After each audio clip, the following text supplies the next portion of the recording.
This news program is proudly brought to you by Smart Start Breakfast Biscuits and Now Biscuits.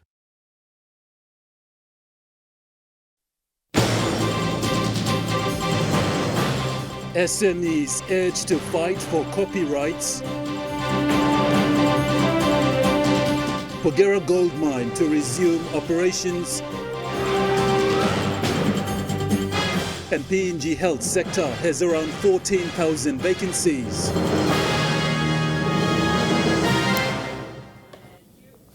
A very good evening. This is National EMTV News. I'm Godwin Eki. Thank you for joining us. Copyright matters have remained an issue for many of our local-owned businesses. Marco Gibbs, the distributor of the Lavagel brand, has set precedent and has taken a step forward to combat and protect the copyrights of their designs. According to the owner, Annette Sete, the fight to protect the copyright of their design is an ongoing one, as they continue to register the Lavagel trademark in different markets as they expand to other parts. So we have recently gone into selling our products in Fiji, and when we went into Fiji, we need to register our trademark as well. So in order to register in Fiji, you have to also register in UK first. So that was the basis for that press release last week. So they had to get us registered. That's the Lavagel in UK, and then we have it registered in Fiji as well. And we're working on registering one in Australia market as well. Sete highlights that few companies have been taken to court for infringement on their copyright and hopes that this will set precedents for all other artists, creatives, designers and other local businesses in the country. Script that we took Tropicana to court for infringement on our copyright on the wheel table, which is a current matter, so we hope to get a decision in June. We have other two matters that are against Kenny NG from Kenny Collection, which is currently awaiting trial dates. And we may sue another corporate in the next few weeks if discussions outside of court doesn't go well. So copyright, we're quite serious about that. According to Sete, when a business gets their intellectual property rights registered, they have the power to control how much they can sell under their brand and get the full worthy of their creativity. Marco Gibbs' owner is urging everyone in the business to push for and fight for copyrights for local creatives in all genres of arts. Sharon Engnui, National EMTV News. The government, Barrick New Guinea Limited and New Porgera Limited today signed an agreement to progress with the resumption of operations at the Porgera gold mine, which has been suspended since 2020. The new Porgera Progress Agreement signed today confirms that all parties are committed to reopening the mine at the earliest opportunity in line with the terms of the Porgera Project Commencement Agreement and the new Porgera Limited Shareholder Agreement, both concluded in 2022. Prime Minister James Marape at the signing ceremony acknowledges those working behind the scenes to put everything together to ensure this comes into fruition. Appreciation to all team who continues to work behind the scene. The team from BNL, the team from Kumul Minerals Holding Limited, the team from our state negotiating team led by Chairman Dairi Vele, and all our lawyers, state lawyers, Barrick lawyers. I also place on record our appreciation to Enga Provincial Government, Governor Say Peras, and the leaders on the ground for their understanding and huge patience to allow the state and the parties involved to go through the due processes. We are a nation of a rule of law. Marape elaborated on the chairing of the operation that will ensure transparency in all process. The company is structured in a way, Kumul side of the board will chair the first year's operation. The next year's operation, Mubarak side of the board will chair the board, so we alternate every year going forward. The structure is set in a way where responsibility of the operating company to the board is transparent. There will be monthly reportings coming through to the management on both sides. There will be required quarterly meetings that take place that culminates in an annual operating plan meeting. We've set up the structure in a manner in which there's transparency all around, both for our investing partners as well as Kumul. Marape further announced the government's plan to engage with the landowners. We also give assurance to our landowners. Month of May and June and April, we will start to engage with them in preparation. Today's signing paves the way for the new Porgera project team will now move ahead with the filings for a special mining lease and progressing the other conditions set out in the commencement agreement for the reopening of the mine. Sharon Engnui, National EMTV News. The Papua New Guinea health sector has around 14,000 vacancies that need to be filled in order to deliver basic health services to the people. This was a challenge identified and outlined today by the Health Department during the Human Resource Managers Forum at the APEC House in Port Moresby. During the HR Managers Forum, the Health Department has highlighted that few attention had been given on the human resource area, thus resulting in more than 14,000 vacancies that need to be filled by health workers. Speaking on behalf of Dr. Osborne Liko, the Secretary of NDOH, Mrs. Maino said some of the challenge faced by the department in ensuring recruitment is on salary payments. She said most often recruitments are delayed because they do not have the budget to drive recruitments. Mrs. Maino added that currently there are around 7,000 vacancies for clinical positions at Level 1 hospitals up to Level 6. The Health Department has admitted that running health services is quite expensive, that needs a lot of money to run it. The department also highlighted other challenges that need improvement and stressed on the importance of training their HR to be competent in keeping data on HR matters and providing the right statistics for budget allocation. All in all, the department feels that they have major challenges in filling the job vacancies as health service is a priority.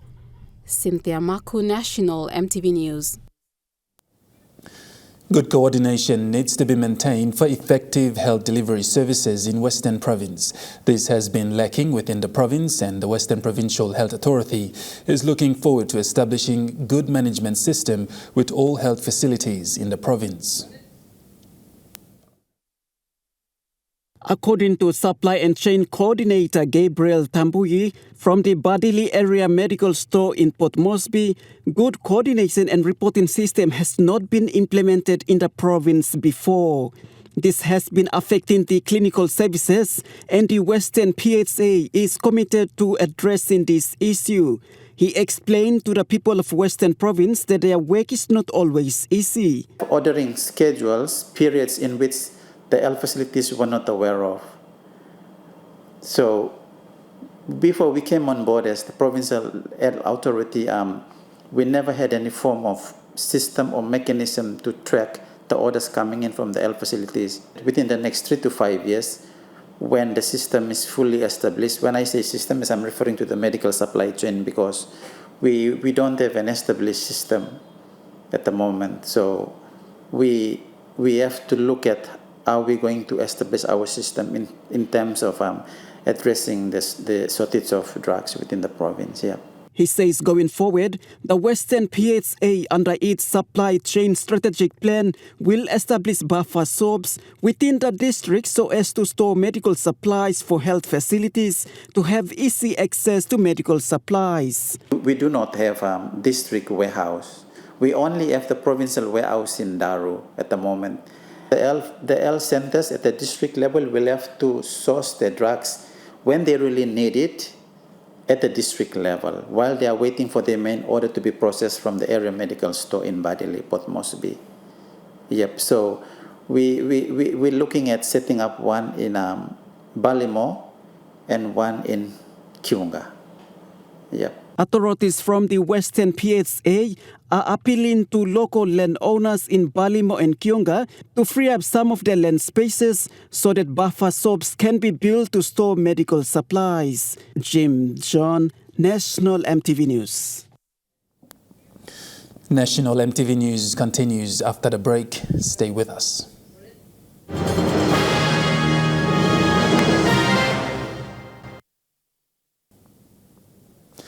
You're watching National EMTV News.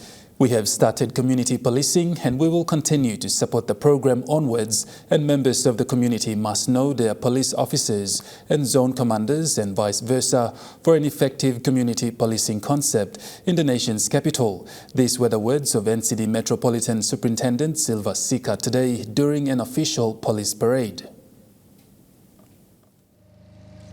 In a first-of-its-kind show of strength in the form of a parade, members of the constabulary proudly displayed general salutes in the suburb of Sabama today. Residents there were stunned, however impressed, that the Metsup's parade was staged there for the first time. The city's police boss told his men and the local community who gathered there to witness the parade about his intentions on community policing in the city. Under one of the concept in the RPNGC that we call community policing concept, and that is the idea, and that is my intent to make sure that we work with the community. We need to get to know the community. And basically that's what we do. He then encouraged members of the community to work alongside police officers and to report directly to his office any member of the constabulary in NCD who is behaving unruly in public. In saying that, Metsup Sika issued a stern warning to his men. And I always said, if you want to work with me, just raise your hand up as far as you can go and tell Mr. Metsup, I can't work with you and I want to go. Because I always say that you might be given a dishonorable discharge, and that is not what you intend, that is not what you want to experience. That is why discipline is very, very important, and it's a core of RPNGC. Police efforts in containing law and order in the country's capital city must be applauded. The police boss in the nation's capital highlighted some achievements by his men. I would like to commend every one of you. Our response time for stolen motor vehicles is just within 1 hour. Just within a, that is good thing. I want to commend every one of you. We'll maintain that. Because of the network, the platform, communication systems that we have, we are able to contain situations. That is a good success stories that we've started from. Members of the community at Sabama were very pleased and encouraged to work with police officers moving forward. They say this once notorious suburb has witnessed a full police presence today and are very much encouraged that petty crimes and law and order issues within the suburb will be addressed effectively now and onwards. Similar parades will be held in other suburbs of the city soon. Lindy Suharupa, National EMTV News. The reputable Fox Unit, a name that associates with Quick Response Team of police officers within NCD, will soon be changed to Sector Patrol Unit. NCD Metropolitan Superintendent Chief Inspector Silva Sika made this announcement today. The name Fox Unit. Fox Unit to me, it's a disguise in blessing. That is why when I came in as a Metro, I said that name will go back into rubbish bin. I have no idea what this Fox Unit is. That is why I removed the name Fox Unit. And now I've given you a new name. I coated you with a brand new name, I blended with a name called Sector Patrol Unit. Public, you listening to it, you don't call them Fox Unit anymore. You call them Sector Patrol. Sector Patrol will bring that impression of professionalism back into the police force. During the Metropolitan Superintendent's Parade held today at Sabama, members of the constabulary were encouraged to attend a monthly dedication service that will soon come into effect. This was made known by Chief Inspector Silva Sika during his address to his men. Speaking to his men during the Metropolitan Superintendent's Parade, a firm Chief Inspector Sika urged his men to put God before their work. Like I've said, we've already started dedication prayer. Monthly dedication prayer is part of our activity plan going forward for Metropolitan Superintendent command. At the end of every month, last month, Tuesday, will be having monthly dedication prayer. Sika told his men that they must respect God and the uniform they wear. He encouraged his men to diligently perform their policing duties. Similarly there will be no more roadblocks conducted by policemen. Metsup Sika made the announcement today. The roadblocks only conducted by traffic. They will coordinate and control, not anybody else, any police in the city. And that still stands. Anybody, whoever policeman, it's not mandated as a traffic officer, duly mandated to conduct roadblock. If you're cited or seen, you will face the consequences. Meantime, City Manager Rabu Frank gave his full support and assurance to the NCD Command Police. I have every trust and confidence in our police to help us achieve our desire for a safe city, and I am certain together we can do that. In fact, our collaborative efforts to bring about the change we want for our city have started. Mr. Frank, on behalf of Governor Parkop and NCDC, presented some tents, coolers, tables and chairs to support community policing in every suburb in Port Moresby. Lindy Suharupa, National EMTV News. Data is very important in any organization for them to be able to get funding for operations. The Department of Personnel Management has changed all human resource managers in the government departments to pick up their game in providing factual data in order for effective decision-making. The Department of Personnel Management told the human resource managers today that they have a big task to fill in terms of providing accurate data to the department in order to get funding from the Treasury Office. Some of the setbacks that were highlighted by the DPM today are that HR managers are slack in updating their recruitment processes and retirements.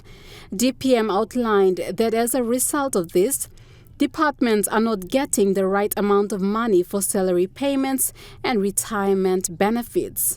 The department has also emphasized today that currently 3 million kina has been allocated for retirement benefits, and it is entirely up to the HR to update their data on retirees in order for the payments to be made. The HR managers was also challenged to update their corporate plans and strategic plans, aligning to the country's national goals. Cynthia Mako, National EMTV News. Minister for International Trade and Investment Richard Maru says the government, together with its stakeholders, are working to formulate a 10-year development plan for the capital market of Papua New Guinea.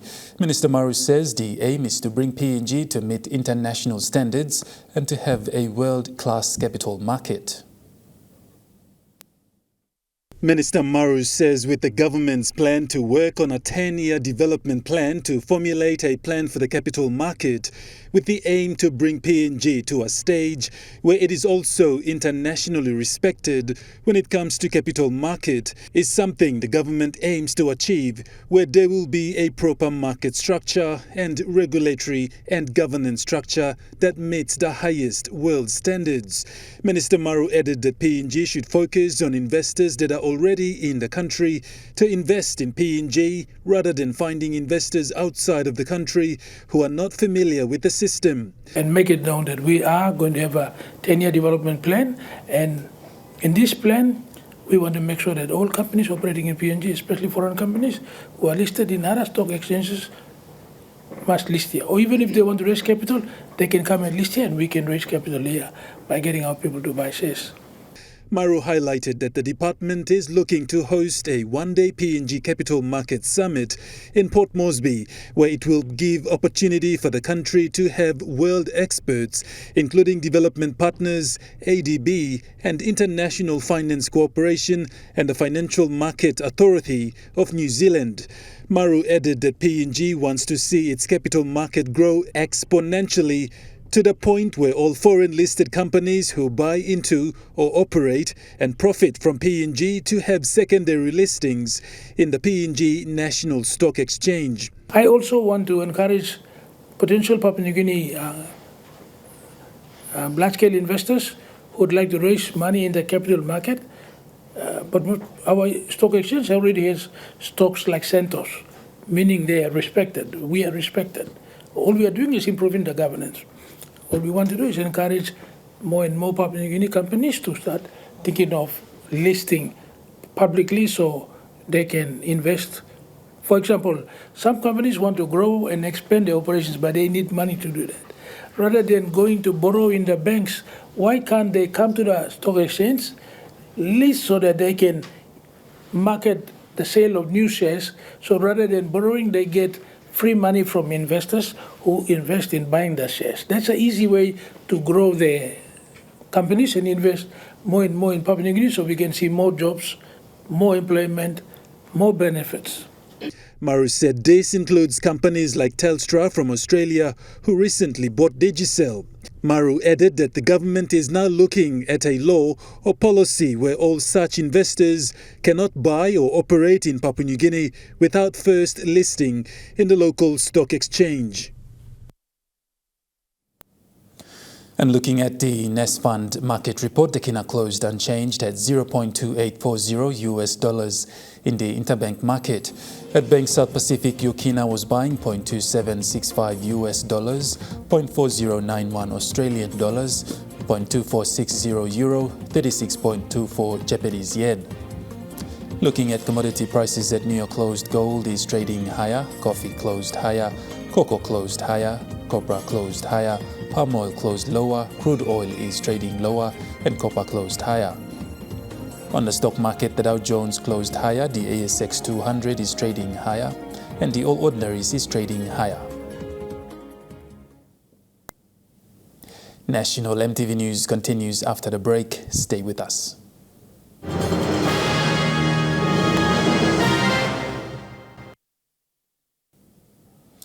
You're watching National EMTV News. Moving to overseas news now, King Charles has been given a standing ovation as he became the first British monarch to address the German parliament. That's projecting soft power. Well, at the German federal parliament, the Bundestag, warm in its greeting for the first address by a British monarch, King Charles delivered a speech with some notably hard edges. Von der Reaktion Deutschlands. He delivered most of it in German. He talked of the successful reconciliation of Britain and Germany since the end of the Second World War. Then he turned to Ukraine. Habe ist die Geißel des Krieges zurück in Europa. The scourge of war is back in Europe. The unprovoked invasion of Ukraine has inflicted the most unimaginable suffering on so many innocent people. Countless lives have been destroyed. Freedom and human dignity have been trampled in the most brutal way. The speech lasted nearly 24 minutes. It was wide-ranging, at times humorous. It pledged renewed friendship, and it was well received. It was the speech of a constitutional, non-political monarch, drafted and approved by the British government. Has it been bad bombing, Mr. Shea? From the Bundestag, the King went to a refugee centre for Ukrainians. There was a game of table football. Refugees won, King nil. It was a reminder that Germany has accommodated more than 1 million refugees from Ukraine. In a speech last night, the King praised the country's generosity of spirit. Researchers working on childhood cancer have a new resource with a laboratory in southeast Melbourne designated as a global hub for their work. In Australia, and it's hopefully going to harness the brainpower of the best and brightest researchers around the globe, acting like a crowdsourcing tool and being able to work as an online open one-stop shop for all of those cancer experts to be able to tap into. We spoke with Professor Ron Firestein, who is from the Hudson Institute of Medical Research here in Clayton in Melbourne's southeastern suburbs. And he says that hopefully using the best minds as well as artificial intelligence to run through all of these scenarios, they will be able to work out how some of these types of childhood cancer tick and also how to best vanquish them. We've formed an alliance with 35 different institutes and hospitals in 10 different countries, including US, UK, Germany, Singapore, obviously here in Melbourne, Australia. And all these sites, they send us the patient tumor sample. And we take that sample, we grow it in the laboratory at the Hudson Institute in Clayton, and then we analyze the activity of tens of thousands of different drugs and genetic targets to find what works. And it's hoped that through tragedies in the past, there can be hope for other patients in the future.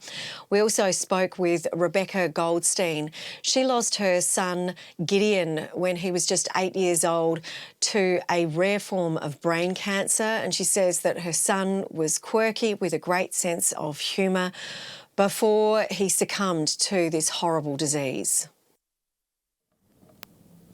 9 U.S. soldiers have been killed in a Black Hawk helicopter crash in Kentucky. Collided during routine night training exercises. The soldiers were using night vision goggles and flying in formation when the crash happened. It's one of the US military's deadliest training accidents in recent years. Certainly, anytime there's an accident, it is incredibly unfortunate and something we take incredibly seriously. And every single investigation is intended to help us learn from that to prevent future accidents from happening. Unfortunately, a lot of what we do is inherently dangerous. This is something that we're always going to constantly be working at. U.S. officials have strongly condemned the arrest of American journalist in Russia, where he faces espionage charges. A fleeting glimpse of Evan Gershkovich, the American journalist, arrested in Russia and accused of spying for America. He faces up to 20 years in prison. Evan Gershkovich, now with the Wall Street Journal, is an experienced Russia reporter. He was detained 1,000 miles from Moscow in Yekaterinburg. Russia's security service claimed he'd been collecting secrets about a defense factory. Using the cover of being a journalist with a journalist visa and accreditation, this person carried out completely different activities. What he was doing in Yekaterinburg was not journalism. The Wall Street Journal said it vehemently denies the allegations. It calls Evan Gershkovich a trusted, dedicated reporter. The reaction from the White House: This espionage charges are ridiculous. The targeting of American citizens by Russian government is unacceptable. We condemn the detention of Mr. Gershkovich in the strongest terms. The reporter was brought to Moscow, to this court, but his lawyer wasn't allowed to see him. That's the kind of system of justice we have here, the lawyer Daniil Berman says. They didn't let me in. Well, this is the first time I can remember since the Cold War that a Western reporter has been arrested for espionage in Russia. And that shows not only the level of tension right now between Russia and the West, it shows a determination on the part of Moscow to silence all criticism. You're watching National EMTV News. Trukai Sports is next. Stay with us.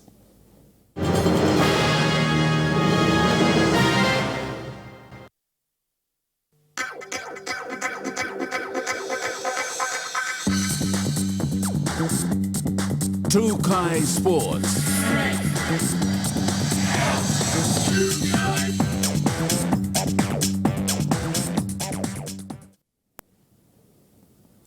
Welcome to Trukai Sports. The EMK Civic Pride drew 12-all scoreline to the Central Dabari side this afternoon at the Bava Park in front of a roaring crowd. Both sides exhibited a number of ball handling errors. The coaching side for both teams will look into improving on that ahead of the season 2023 of the National Rugby League competition.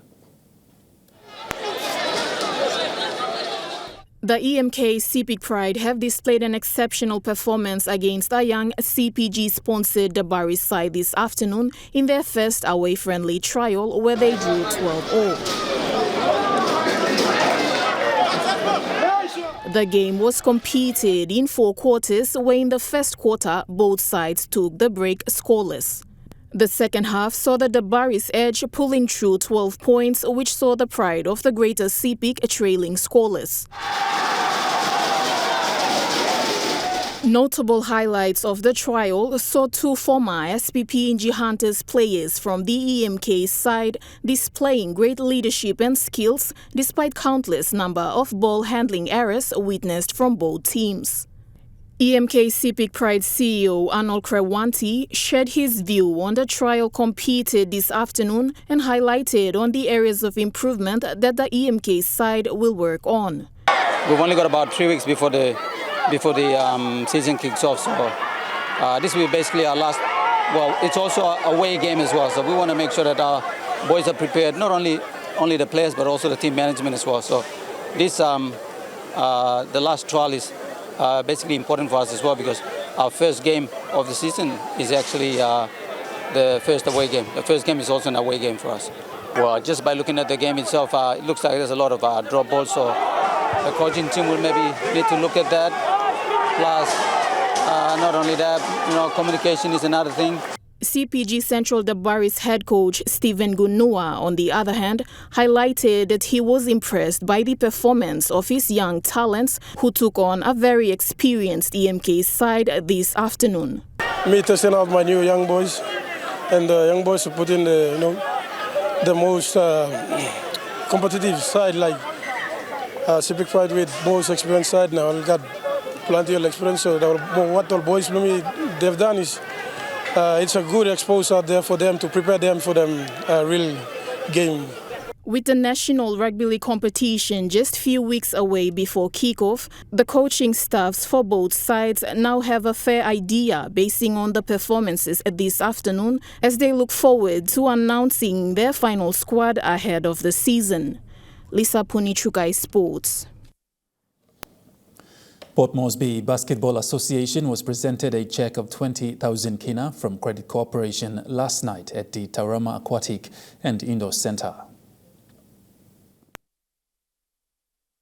The Port Moresby Basketball Association Board of Management, together with the registered clubs, were fortunate last night for having received a cheque of 20,000 kina from Credit Corp. In presenting the cheque, Credit Corp Chief Executive Officer Danny Robinson highlighted on the importance of the sponsorship and announced that this will be a continued partnership going forward.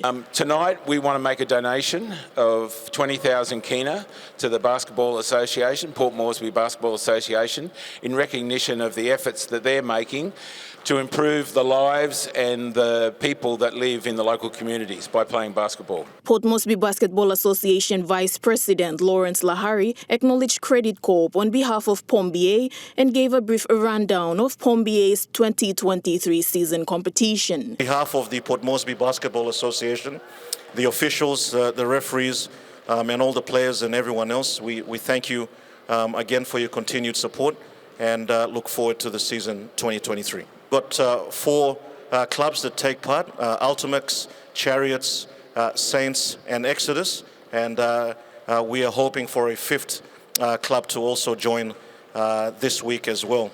The competition is now into its 3rd week of its round 1 competition. Lisa Puni, Trukai Sports. And Trukai Sports continues after the break. Stay with us. Trukai Sports. You're watching Trukai Sports. Moving to overseas sports now, Western Bulldogs forward Temari Hugo Hagen has taken a powerful stand against racism in AFL. After scoring the first goal of the game, Hugo Hagen lifted his jumper and pointed to his skin, recreating the gesture by Nicky Winmar almost 30 years to the day since the St Kilda great stood defiant in front of opposition spectators. He scored 5 goals in his side's 14-point win over Brisbane last night, and Hugo Hagen says while he's never met Winmar, he was determined to make a statement after a tough week. Well, I was thinking back in the day, obviously, it would have had it a lot worse. But I think now players are getting sick of it and we're making a stance and we're pulling them out, we're pointing them out and we're sorting it out, and everyone's getting behind our back nowadays. So I think like those comments definitely hurt you as an individual. Like you can hear 1,000 compliments and then one bad comment, you're going to remember the bad comment and the other 1,000 compliments. But it's just obviously making a stance and making an impact, and hopefully we just change and educate the people that have no idea that that's just like racism and it's not allowed, like it shouldn't be a thing. In football, Samantha Kerr has helped Chelsea defeat Lyon in the Champions League quarter-finals leg. The Champions League quarter-final stage. It was the second leg. Chelsea went into this match with a 1-0 lead. They were at home here at Stamford Bridge, but 2 goals from Lyon. The first in the 77th minute gave them a bit of a chance. And then in extra time, the 110th minute, they scored a second to take the lead. And then in the 128th minute, so the 8th minute of injury time, of extra time, it doesn't get any later, Chelsea won a penalty courtesy of the VAR. What a nervy penalty that would have been. They converted to make it 2 goals apiece, so that forced a penalty shootout. Who else but Sam Kerr had to stand up and take one of the penalties. Chelsea ended up winning 4-3 on penalties. Kerr took the second shot for her side and smashed it straight down the middle of the goal. Lindsay Horan then missed for Lyon, and that was game over. Chelsea through to the semi-finals. A dominant performance from Sam Kerr in particular. Ellie Carpenter, another Matilda, was on the Lyon team as well. That ends Sky Sports. The Money Plus weather report is next. Stay with us. Sky Sports.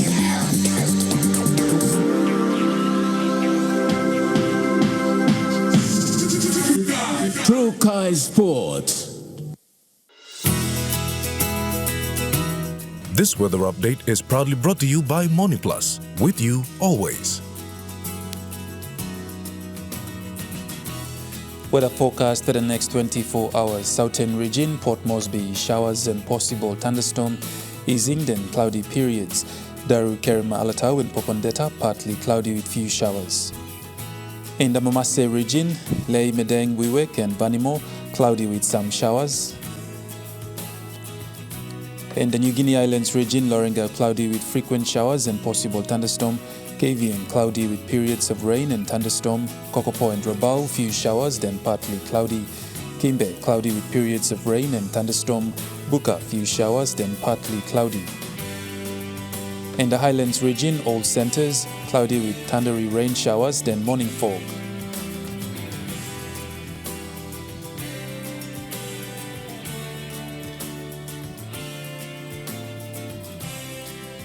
Waters of southern PNG Indonesian border to Daru to Kerema to Port Moresby to Hood Point to Samarai Island, seas 0.5 to 1.3 meters.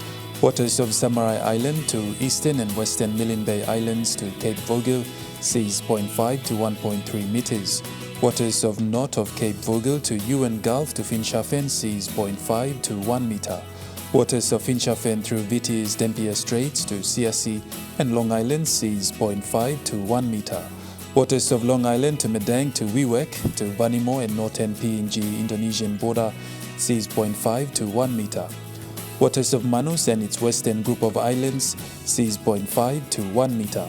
Waters of New Britain to New Ireland to Bougainville, seas 0.5 to 1.3 meters.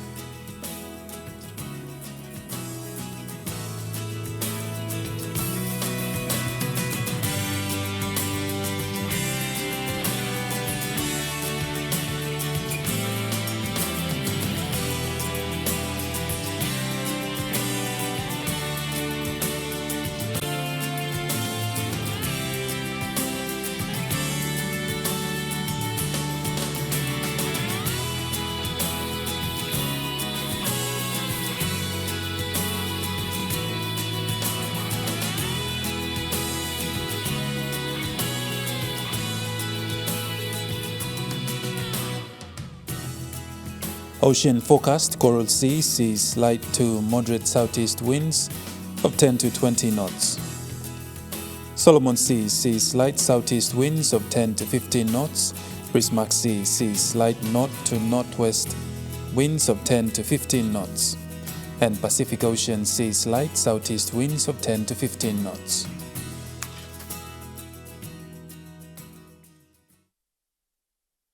The weather update was proudly brought to you by Money Plus. With you always.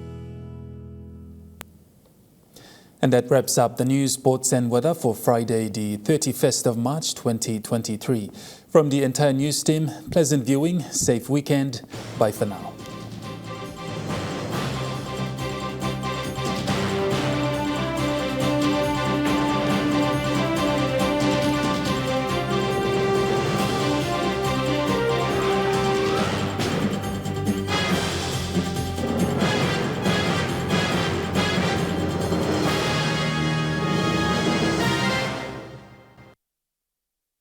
This news program was proudly brought to you by Smart Start Breakfast Biscuits and Gold Nuggets.